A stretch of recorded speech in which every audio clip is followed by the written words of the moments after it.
Terkadang, kalau anak kita terlihat terlalu manja, rasanya gemas ya. Inginnya kita bilang, jangan cengeng dong, atau coba sendiri. Jangan minta terus. Tapi coba kita jeda sebentar. Seringkali, di balik sikap manja itu, bukan ada niat buruk, tapi ada kebutuhan emosional yang belum terpenuhi. Anak yang rewel, yang maunya ditemani terus, yang menangis kalau kita tinggal sebentar. Dia bukan sedang mencoba menguasai kita. Dia sebenarnya sedang bertanya dengan caranya sendiri, apakah aku masih aman? Apakah aku masih dicintai? Disinilah tantangan kita sebagai orang tua, bagaimana cara menumbuhkan kemandirian tanpa membuat anak merasa ditolak. Bayangkan skenario ini, seorang ibu sedang sibuk menyiapkan makan malam di dapur. Putranya yang berusia 4 tahun terus-menerus menarik bajunya. Mama, temani aku main. Mama, jangan masak dulu. Sang ibu menarik napas panjang. Sudah lelah seharian, masih juga harus menghadapi rengekan. Di dalam hatinya, ada dua suara yang beradu. Suara pertama bilang, kamu harus tegas, jangan dituruti terus, nanti makin manja. Tapi suara lain berbisik, kasihan, dia kan cuma ingin dekat sama kamu. Akhirnya, sang ibu memilih untuk berjongkok, menatap mata anaknya, dan berkata dengan lembut, Mama lagi masak nih. Tapi Mama tetap di sini kok, ya, kamu main di samping Mama aja. Yuk, anak itu berpikir sejenak, lalu dia mengambil mobil-mobilannya dan membawanya ke dapur. Dia duduk manis di lantai, bermain dengan tenang di dekat kaki ibunya. Tanpa sadar, sang ibu baru saja mengajarkan satu hal yang sangat penting, kedekatan dan batasan bisa berjalan berdampingan. Anak merasa ditemani, tapi ibu tetap bisa menyelesaikan pekerjaannya. Banyak orang tua mengira, anak yang manja butuh disiplin keras. Padahal, kemanjaan itu seringkali bukan masalah perilaku, tapi sinyal dari sebuah hubungan. Anak menjadi terlalu bergantung ketika ia belum cukup yakin kalau kasih sayang kita tidak akan pergi, bahkan saat kita tidak selalu bisa memenuhi semua permintaannya. Jadi, sikap manja itu bukan tentang keinginan yang berlebihan. Manja adalah cara anak berkata, aku belum siap berdiri sendiri, aku butuh rasa aman dulu. Dan rasa aman itu tidak lahir dari jarak, tapi dari kedekatan yang konsisten. Ketika anak terus menempel, menangis saat kita pergi, atau selalu minta bantuan padahal sebenarnya dia bisa melakukannya sendiri, itu bukan berarti dia malas. Itu adalah tanda bahwa ia belum percaya pada kemampuannya sendiri. Nah, tugas kita bukan menolak keinginannya mentah-mentah, tapi membantu dia membangun keyakinan diri itu secara perlahan. Alih-alih bilang, kamu kan udah besar. Coba katakan dengan lembut, aku tahu kamu pengen ditemani, tapi aku percaya deh kamu bisa coba sendiri dulu. Mama tetap di sini kok, lihatin kamu. Kalimat sederhana ini mengandung dua pesan yang sangat kuat. Cinta Mama tetap ada, dan kamu punya kemampuan yang bisa terus tumbuh.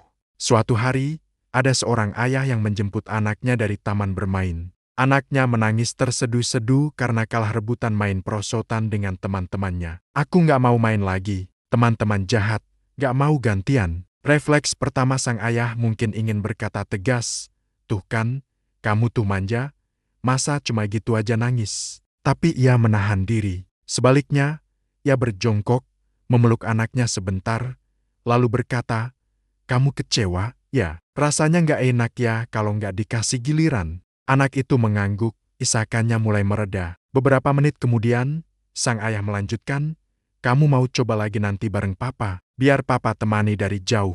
Anak itu menatap ayahnya, dan kali ini, tanpa disuruh, ia berjalan kembali ke arah perosotan. Dari situ, sang ayah belajar satu hal, kadang, anak tidak butuh disuruh untuk kuat. Ia hanya butuh perasaannya dipahami dulu saat ia merasa lemah.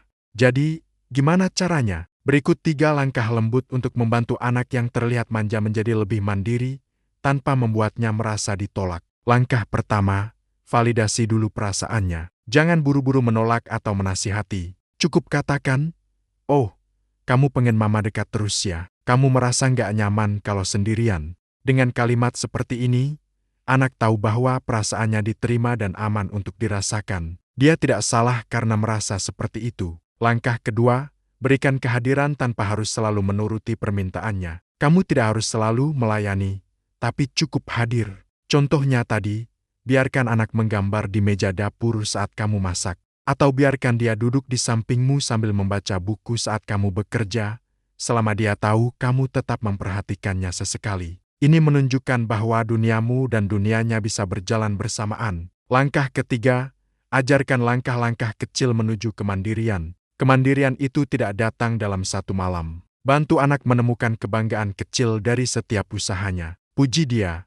Wah, tadi kamu bisa cuci tangan sendiri. Keren banget.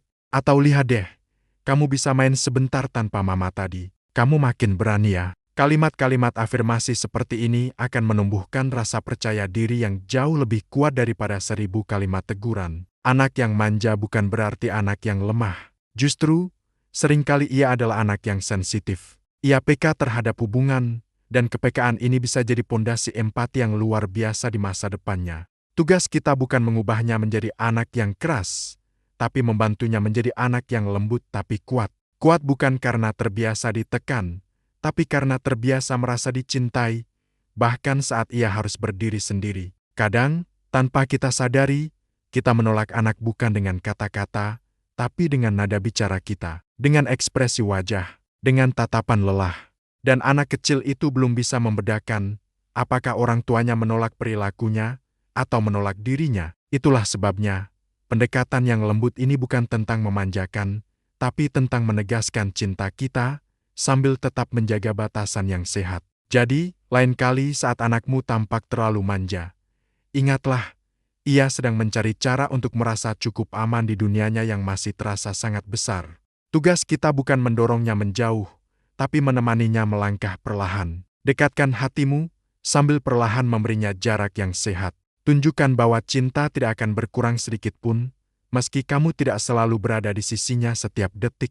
Dan dari situ, anak akan belajar satu pelajaran terbesar dalam hidup, bahwa kedewasaan bukan berarti kehilangan kelekatan, tapi belajar membawa rasa aman itu di dalam dirinya sendiri, kemanapun ia pergi. Dan semua itu berawal dari caramu mencintainya, dengan lembut, dengan sadar, tanpa menolak, tapi tetap membimbing. Terima kasih sudah menonton. Semoga video ini bermanfaat. Jangan lupa subscribe untuk konten parenting lainnya. Ya, sampai jumpa.